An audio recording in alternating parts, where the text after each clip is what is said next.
Hi and welcome to DJN BJJ episode 2. It's with me, Irish Mike, and my co-host DJN Drifter, aka Ken.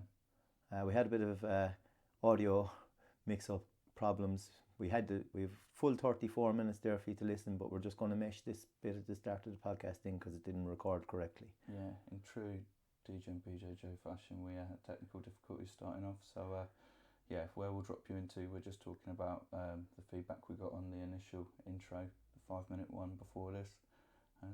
Hope you enjoy. Maybe my ma, your ma, and my missus that gave it a listen. But we had some people down the gym that said some positive things, and there were definitely a few lessons learned.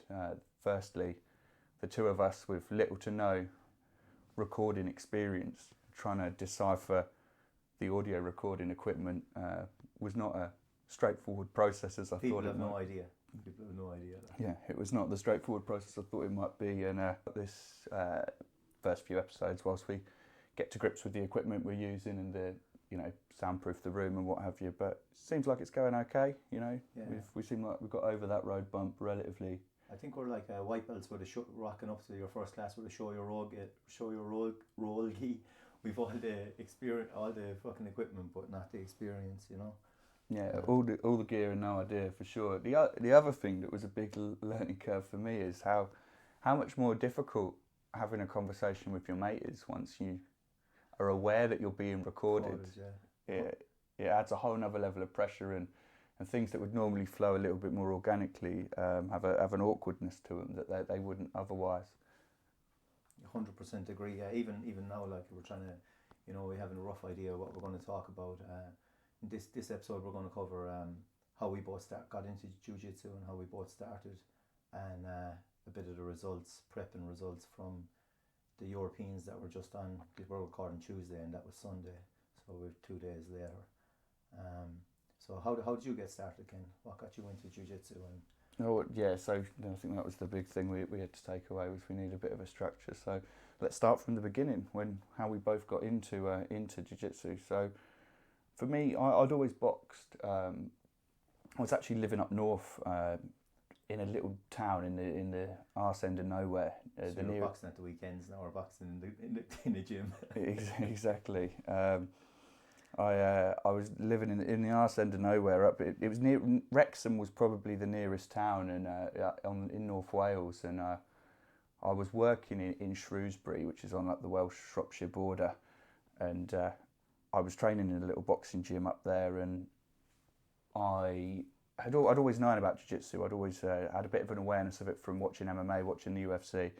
And it was always something that, grappling was something that if I had the opportunity, I'd have liked to try. I'd probably boxed for about on and off since my teenage years, and this was in my late 20s. And I was in it was a classic sort of amateur boxing gym, just a unit. And there was a little lean-to on the side of it, like a little shed lean-to that had a side door out the back of it, and went to this little lean-to. And I was noticing after some of the boxing sessions, you'd see guys getting out of their cars, some of them wearing what looked like pyjamas. Obviously nowadays, I know. It's the gi, yeah. No, it was the gi. That they'd be like getting out of their cars and they'd be going in this little shed. And my curiosity got the better of me, and I had a little peek, and it was that the whole shed was matted out right to the walls. You went in this door of this building, so from where the boxing gym ran into this other gym, and there was about a 6-foot strip at level with the door, where it was just a pile of bags and clothes, and then you stepped onto the mat. They'd done everything they could with the space, and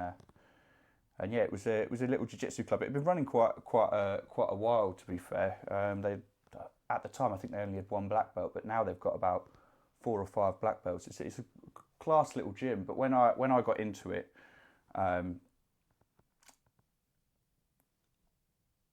When I got in, sorry, little pause there. When I got into it, I was only able to train on Mondays due to my schedule. I just about a week or 2 into me starting jiu-jitsu, I got a driving ban as well, which is another story that I'll tell on a later podcast, as that's got a DJing kind of path all of its own that I'll explain another time. But I'd done a couple of classes of jiu-jitsu, I think, and I got this driving ban. So as I say, it was an arse end of nowhere town. I had to get a train to the town Shrewsbury where I worked, and then I'd have from work to the jiu-jitsu gym would be about a 1.5 mile walk, right? So I could only go on Mondays, and I'd be loaded up like a mule sometimes with my Carrying all your gear. Exactly, with like sometimes I'd have a suit for work, and I'd have my gym gear, my gi, my bag, and I'd do this 1.5 mile each way walk in British winter time. It was absolutely miserable. And the guy who taught the classes on a Monday morning, which was the only day I could make time for it at this point, due to the walk mostly and other things I had going on. Bad weather at that time as well. Yeah, we don't want to be getting out. With boxing and what have you. The coach was, and I'll say I probably misremember this massively because obviously I had no idea about jiu-jitsu at the time. I came into it with literally no grappling knowledge. But the coach, the way I remember it, he was a brown belt coach, and I think all he taught was like things from half guard and turtle. So imagine you've got no jiu-jitsu knowledge. You're in this gym with these people, and all you're being shown are things that are relating to half guard or turtle. And you start somewhere. Exactly, but you've got no framework in which to put these in. So I'm there from someone who's boxed, being like, what's going on here? Like, exactly. What are they doing? This isn't what it's always made up to be. You know? Exactly, trying to figure out how this has any real world application towards fighting.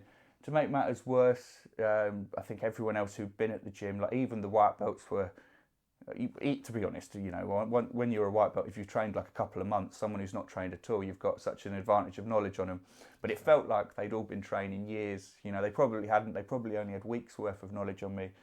Yeah. And so for the first 3 months, I was going, I think, 1 day a week, making this awful trek in British winter to this gym where I was being taught things I didn't really understand, and then when it came time for rolling, I would just get the crap beat out of me. And then there was no showers, it was that sort of spit and sawdust gym, and then I'd have to walk 1.5 miles in the opposite direction, absolutely dejected. Wondering what went wrong here. Is this why am I so bad at this? Exactly. Having boxed for years, thinking I knew a little bit about how to fight. Handle yourself, yeah. Exactly. Making this walk back. And I'd probably around 3 months of this, and I think I was within a hair's breadth of quitting. As in, I was walking back, and it was just beginning to rain. I had this pack load of stuff with me, and I was just like, why am I doing this? The rain was starting, and I was like, you know what? I'm just going to stick to striking. This grappling thing isn't for me. Working out, yeah. And one of the lads from the gym, he'd obviously seen me loaded up with his stuff, saw it was starting to rain. He pulled over on the side of the road and just said, "Oh, do you want to hop in? I'll give you a lift wherever you're going." Yeah. And it was one of those things, I guess, that the first time I really met, you know, the big thing I think that keeps a lot of people coming back to jiu-jitsu is the community aspect. And, you know, this guy didn't know me from Adam, but he was willing to, you know, pull over, let me jump in his car. I must have looked like a loon, you know, like loaded up with all these bags, you know, soaking through. And he knew, you see, he knew he was there at some point in his life, probably, you know. Yeah, exactly. He's a class geezer, to be honest. We're still in touch. We still speak a little bit following the comp this weekend. He dropped me a message and we caught up a bit over that. But so that was you know, he started giving me lifts. I was able to start coming more than once a week, being able to attend a couple of times a week, and then got off the driving ban. Quickly, jiu-jitsu and grappling in general replaced kind of boxing. What I was doing with boxing, and Why do you think that was? Was it were you just bored with the striking, or was this new thing that took over? Like, I think I was getting to the age, really, you know, as we were saying, turning 30. You don't want to be getting punched in the face. Getting headaches after you know, night of tough sparring. You got a bit of a headache going on. You know, if you've had some real tough rounds on a Friday, if you've got a headache on a Saturday morning, I'm never going to be a professional boxer. Getting punched in the face isn't that fun when you've been doing it for a decade. And I thought, you know what, like there's some depth to grappling as well, and I can't really put my finger on it. I've said to people, like, and I think people that do it and love it just know, you know, that there is something to it. That if it appeals to you, it appeals to you in a way where, you know what you've found after you've been doing it a few months, and whatever it is that lights a fire in people, grappling definitely did that with me. And it's a shared kind of thing. Everybody knows it. We all kind of fan that fire, but we don't know what it is. Yeah. And it's all, you know, it doesn't really have a, like, you know, something, let's say, you know, an interest for a certain sort of sport. You know, some people are massive problem solvers and they, you know, they get into it because of that. Some people, you know, maybe it's just the pure wrestling side of it. They love, you know, Some people just like to smash people. Exactly, but not hit them in the face. But whatever it is, it definitely does light a fire in people. And then with that little gym up north, I ended up being we ended up moving locations shortly after I started driving again. We moved to a couple. We were training out of like leisure centres, rolling out the mats ourselves for a bit, and then because they got their own location, which I believe they're still in today, SBG Shropshire. It's a little arches. Shout out for you there, SBG Shropshire. Class gym. Casey's the head black belt. If anyone's ever up there, definitely drop through. Lovely bunch of lads, and I trained with them all the way up until I ended up going back into Brazil and South America, which is a story that I'll get into another time. But once we moved locations, new people started joining, and then you realise, oh, actually I do know a little bit of jiu-jitsu. You start getting a few subs, and then once you've got a few subs, I generally think people get hooked, to be honest, on chasing those submissions. So that was my origin story. So that's the beginnings for me. That's where the DJ and Drifter, who I come to know and love now, is killing me on the mats every day. I still haven't submitted in months, by the way. This is terrible. I think he'd rather go out if it ever came close. That says a lot more about your jiu-jitsu than it does about mine, just to be clear to the listeners. I've got no delusions of grandeur. But just from telling that story, actually, that's worth a shout out to that fella Tom who picked me up.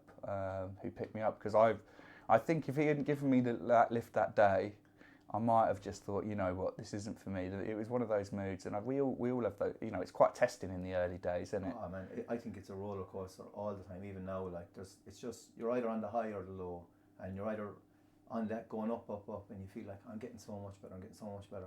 I've done really well this day. People that couldn't tap me, even though I haven't submitted them, I haven't got tapped. I'm rolling well, or you're tapping people you couldn't tap, and you're at that height, and then next thing it goes down so quick, and 2 weeks later you're like, why am I doing this? I'm getting everyone subbing me. I'm getting bet up. These things are going wrong, and I think it's a constant up and down. There's never a plateau. Yeah. You know, I mean, like your jiu-jitsu might be plateau, but your feelings towards it, in my case anyway, I'd be very emotional towards it. Like, and it's like if you get a bad day or you go in and you have a bad week, and it just seems to accumulate like a snowball getting bigger, and the next thing it's gone, and it's just you're at the top, and you feel like you're unstoppable. It's like, this is why I'm doing jiu-jitsu. This is fantastic, and you're like that for 3 or 4 weeks, and it's just flip-flop so much, it's crazy, like, you know. Yeah, and I'd say that definitely is the kind of way that it is now. Always, you know, it's up or it's down. But I think the first 6 months, so I don't know whether it was the same for you. We'll get into your story in a minute. But for me, that was particularly difficult because I didn't have any of the ups. It was just all down. downs, and downs. Whilst you're kind of just trying to keep your head above water and survive. But like I say, once you do, it's one of the, like I say, it clearly lights a passion in both of us. It's one of those rewarding things. So I don't actually know how you got into it. I vaguely remember you telling me a story where you spoke to our current coach from a building site about 5 years before you actually started training. Yeah, is that if I've made that up, or is that? No, that's it. So I'm in working construction, and my health and safety officer used to actually compete with our coach, and used to train together. And they actually competed this so long ago.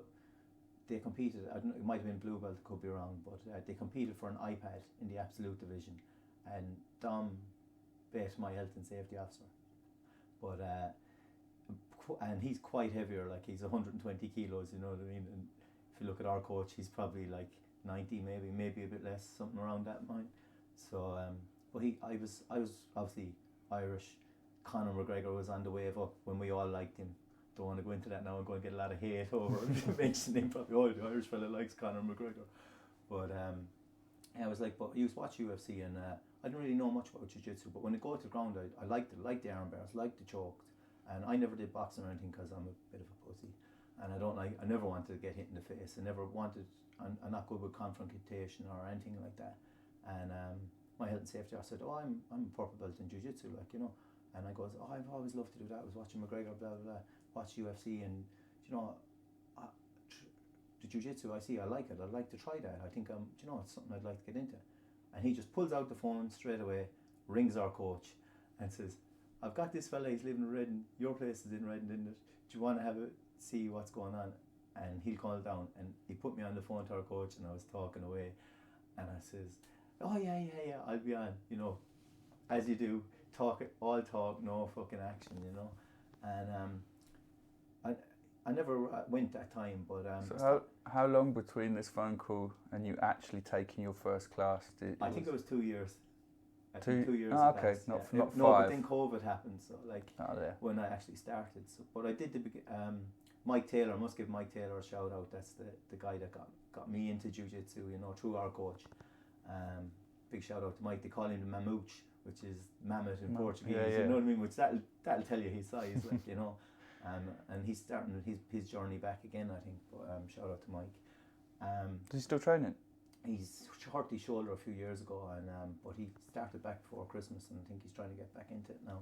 Oh, good for him. Yeah, but what I was going to say, yeah, so 2 years. Yeah, I was just on Instagram, like, as we are all the time, and that's something I'll get into about. Actually, I must go back on when we started, but I was on Instagram and it just came up beginner's course in Madhouse Jiu-Jitsu, you know, and I said, beginner's course, I'll try that out, you know. It was only 30 quid for 5 classes, like, it was 5 hours for £30. Doesn't make any sense, like. Went in, done the first class, I think they showed you an armbar. Second class, they showed you a rear naked choke. I was like, this is for me. And at the time I was actually going to the gym, and I was steroided to the gills, let's be honest. Like, if you look at my Instagram photos, it doesn't take much to know. If you look at me now, look at me then, I'm 10 kilos lighter. There's a reason for that, like, you know, not on them anymore, but it was just like, I used to go in weightlifting, and I got bored of the repetitiveness of weightlifting. A deadlift is a deadlift, no matter what way you want to go about it. Whether you're bent over rows or whatever, you're training your back, it's the same thing. You want to maximise your 3 numbers, your deadlift, your bench and your squat, and everything else is just an accessory to build them. And sure, I was on more gear than Ronnie Coleman probably, and out drinking every weekend and eating crap food, you know what I mean? Like a healthy balance you yeah, struck there, Mike. But like, that's all you have to do when you're taking that amount of gear, is just eat crap and you'll grow, because you just need to get calories in and lift heavy weights, you know. And like, I go in, my heaviest set would be like 1 at the top, and then 3 down and 5 and whatever. And you know, lifting good weights for my size and the way I carried on, but you know, it just got a bit boring and I stopped getting into it. And the very minute I did jiu-jitsu, I actually gave the whole lot up straight away, and I just stopped going to the gym.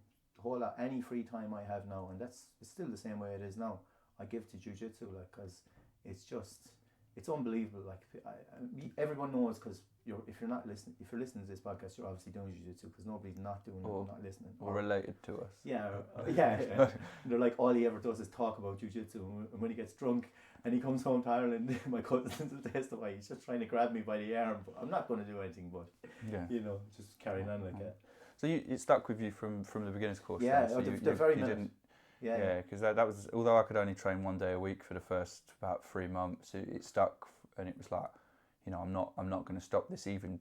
Like, actually, so you were saying 30 quid for 5 lessons. The beginner's course that our place does is class. Like, one of the things I actually forgot to mention in my story is the brown belt coach that ran the Mondays. He was really funny about taking money for he couldn't do the direct debit sign-ups because he didn't. We needed the cash to come through. But he didn't want to take the cash because he didn't want to middleman it for the actual black belt coach. So I think one of the things that actually kept me training through that really dark period was the fact that they didn't collect any dues for about the first 2.5 months.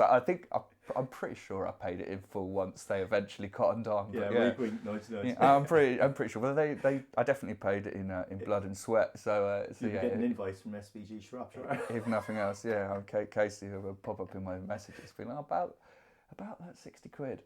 But yeah, no. Jokes aside, I do think, like, back at that time they did a month. Their free trial was like, whereas it was either a week or a month. I can't. It was something. It was a much. Like now, most places longer, it's just a day, isn't it? Yeah. A single lesson free trial. Whereas I think they did a week or a month, which was really good. Because to be honest, you know, you might not get hooked in a day, but if you do a week or a month of classes, I'd say most people are going to get hooked to it. So yeah, from that those were our origins. I was going to say. Before we call it a day, I'd like to touch on the competition we both did this weekend, because obviously I think we'll give a little anecdote each time, and then maybe talk about kind of what's going on in our training. That would be the rough episode structure, something we want to talk about or a guest we have on, a bit of general general banter between me and Michael, and then we'll look at maybe what's going on with our training. So I guess the most relevant thing for us recently would be the competition. So the All Stars BJJ Europeans. I also almost feel a little bit. Yeah, BJJ Europeans sounds like a massive comp, doesn't it? That's what I mean. Calling it Europeans is it's a big comp. For them, it's one of their big ones in their calendar. But it's not like the IBJJF Europeans, and saying you're a European silver or gold medalist feels a little bit cheap following that. But the guy who I drove up in the car got second place, and in two, and he's like, yeah, I'm a 2-time second place European champion. It's a good joke to tell people that have no reference for jiu-jitsu. Oh yeah, I'm second place European I'm second place in the Europeans. It's a good antidote to have for someone that doesn't. Exactly. Telling people. When you're bragging to your friends that don't train, it sounds wicked to say, yeah, I'm a European silver medalist, or I'm a European gold medalist. I think you go down to the gym, you'll be taking down a peg very quickly. Exactly. If you start trying to throw that around on Instagram or in your gym, you're gonna have some people telling you what's what. But yeah, just to touch on that, I guess we wanted to talk about kind of how we prepped and how we did, just as a touch point, because like we were saying in the last episode, although we like to go out and have a party and have a few beers and that, we do also like to focus on the jiu-jitsu side of it. So me and Mike took somewhat different strategies in the build up. I went in with good intentions now, to be fair. It has to be said, I had good intentions 6 weeks out when I said, will we do hill sprints like we did for the last comp? And it was raining one Saturday, and I just said, kind of heard the rain battering off the roof, and I was like, oh, okay, now doing hill sprints. And 1 week turned into 2. Yeah, it's kind of snowballed, didn't it, from there? And I mean, I was only looking there, and not to be given an excuse or anything, I did go into this competition unprepared, and I didn't really. Before Sunday happened, I went into it and I actually had. I said, look, I know I hadn't done it right. I'd only done 2 classes a week for the last 3 weeks. Done 1 no-gi, one gi, and usually I'm trying to hit 4, and I've just been work and life and things like that. If you've an easy escape to go out and have a couple of pints to settle your nerves after a bad day's work, that's how I like to chillax. Some people are different, but I don't think I've ever gone into a competition as badly as this. But I said, I'm not going to pull out because I paid the money. It's not even the money, but I'll go in, and I said I'll compete and I'll do it. And first match, I got really nervous. I had there was 3 people in the gi category, and there was, I think, 6 supposed to be in the no-gi. I don't know if that went down to 5 or not. But first match, I was waiting anyway, and I started getting stiff.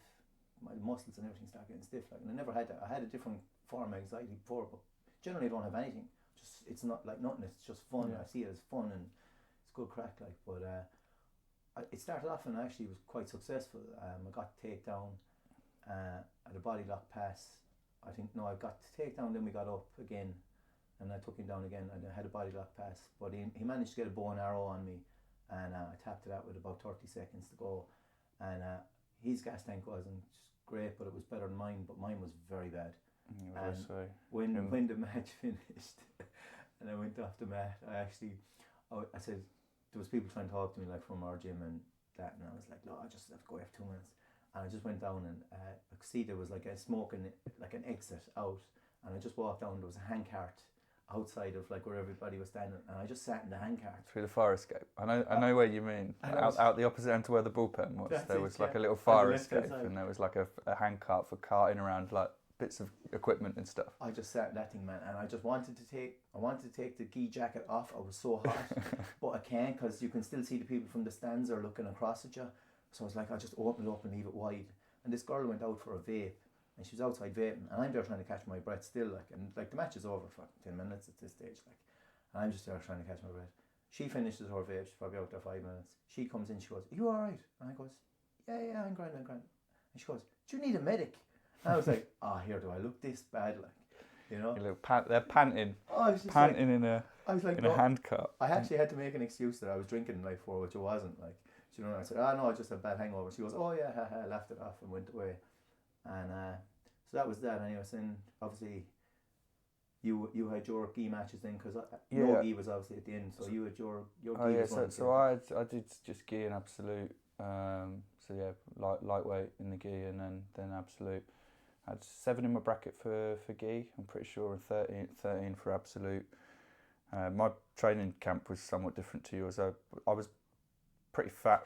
Just having a camp is yeah. I don't like to call it a camp because it wasn't like specifically like a. Magnar Cider sponsored my camp. Yeah, we're available for sponsorship as well, Magners, if you want to give me anything.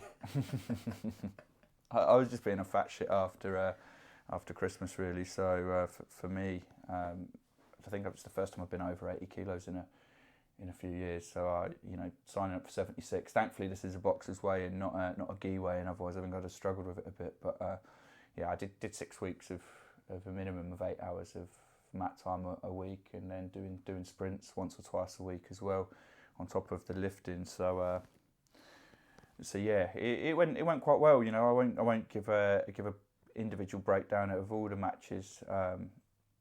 But yeah, there was a couple of really close scraps. The final of the weight division was the most frustrating, especially watching it back, because you were looking at the guard pull. Yeah, I pulled guard at the beginning. He tapped my leg on the way down and got 2 points for that, and then I swept, came on top. So the only actual points he scored were for a again, I'm not. I don't want to. Yeah, we're not going to take away from other people's. Yeah, I'm not going to take away. It was a frustrating way to lose on an advantage. But yeah, silver, first time out this year. Yeah, it's good, man. It was a fun event. Those All Stars events are a great crack, to be fair.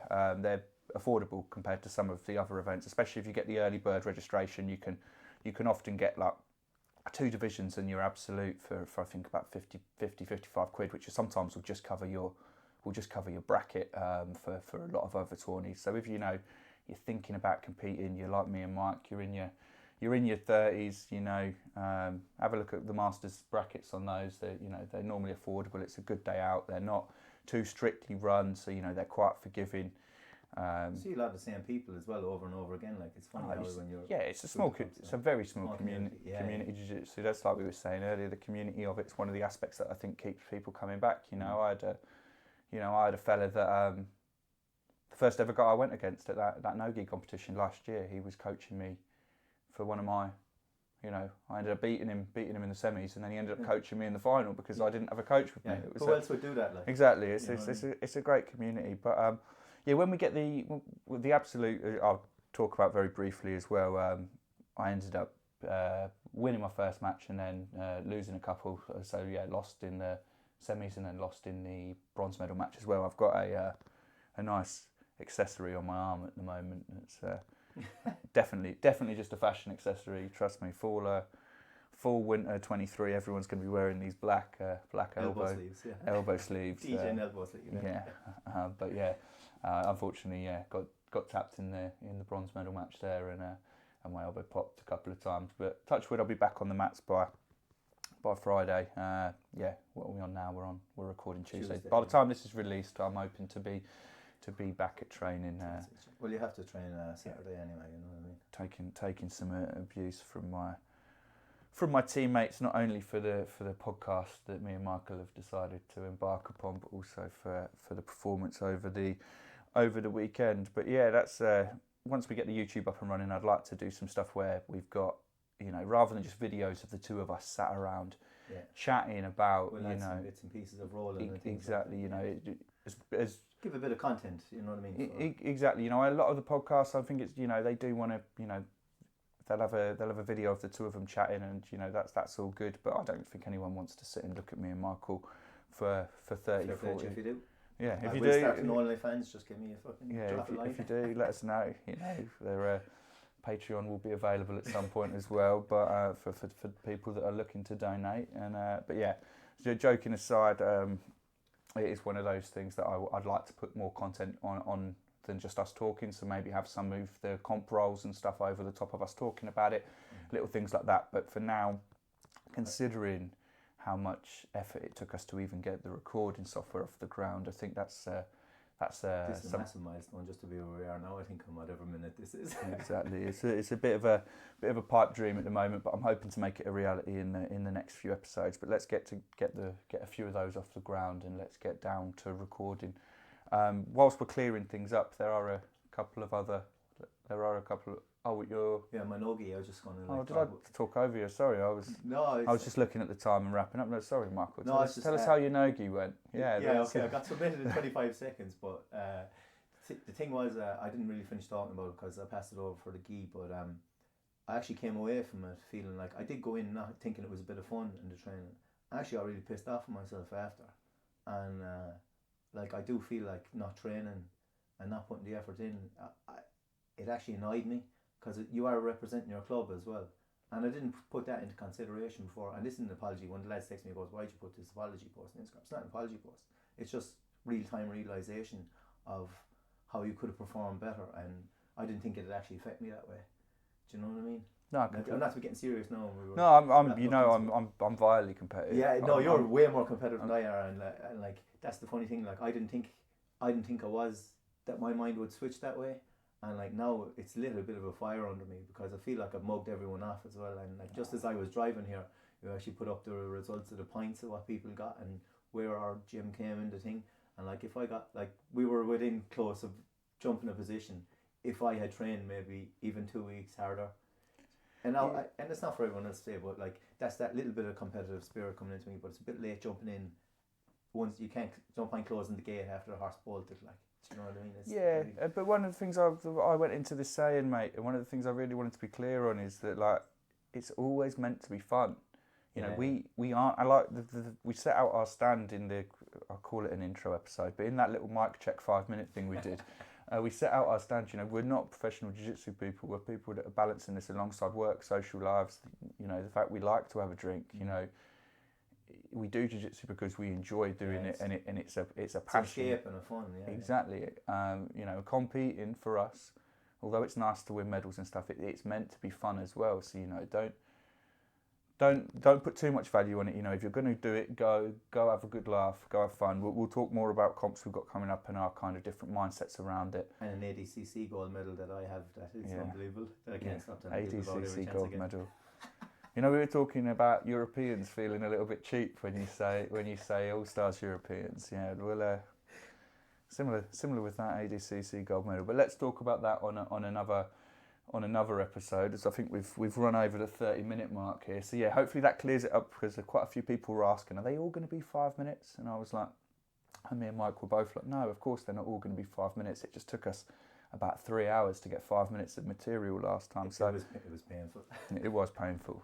Hopefully one's been less painful. We've got 32 minutes, so that's actually flown by for me. So I'm pretty happy with that. So yeah, what you can expect on the next episode, I think me and Mark are going to look at a little bit how we met each other. There'll obviously be some more general jiu-jitsu chit-chat and some anecdotes from our own kind of jiu-jitsu travels. Like I went, as I kind of alluded to earlier, went backpacking through South America and Brazil and dropped in at a few gyms whilst doing that. And Mike was been to Bulgaria to compete in their ADCC Open with a couple of our at least one of our current training partners. So yeah, those sort of anecdotes from us, as well as obviously some tales from the sesh, most likely. But yeah, that's everything from us. Mike, where can people hit us up? I'd just like to apologise to everyone that I've hit up. I went around like a robot in Instagram. We had a conversation about this. I was just follow the pod. I was trying to get as much traction and looks on it, so I've hit so many people up. And if you were one of those people that has an Instagram page, and it was all me. Ken said, "What are you doing? Don't be begging for people to follow." And I was kind of didn't look at it from that way. But yeah, I was beggy. Yeah, I've hit you up in DMs and I've posted on your page, and I'm sorry. And I'd just like to give a big shout out to Brandon Palace on Instagram. He done our artwork. So if you're thinking of starting your own podcast, or if you're looking for a graphic designer, Brandon Palas, he's on Instagram, and we'll tag him in the tag him in the link and in the post. Yeah. And where do people reach out if they need us? Yeah, so we're DJBJJ pod at gmail.com, and then everything I think on social media is DJN_BJJ_pod. is all socials. Instagram is the best place to reach us because, To be honest, if you're listening to it, you know us. yeah, So just come and talk to us at this stage. Yeah. We're acting like people are going to shout us through the socials. It's like, just come and have a conversation. please do shout us through the socials and do like, follow, and share. No, which is all weird of that to say. stuff. Yeah, And rate if you could rate the podcast as well, because it just does better for other people sharing it and it showing up on other people's feeds. It's nothing to do with us wanting to do it. It's just that's how it works. Cool. And you can tell that Mike's the marketing guy. But I'm yeah, the worst guy ever. like, follow, subscribe. Much love, everyone. We'll catch you next week. See you guys.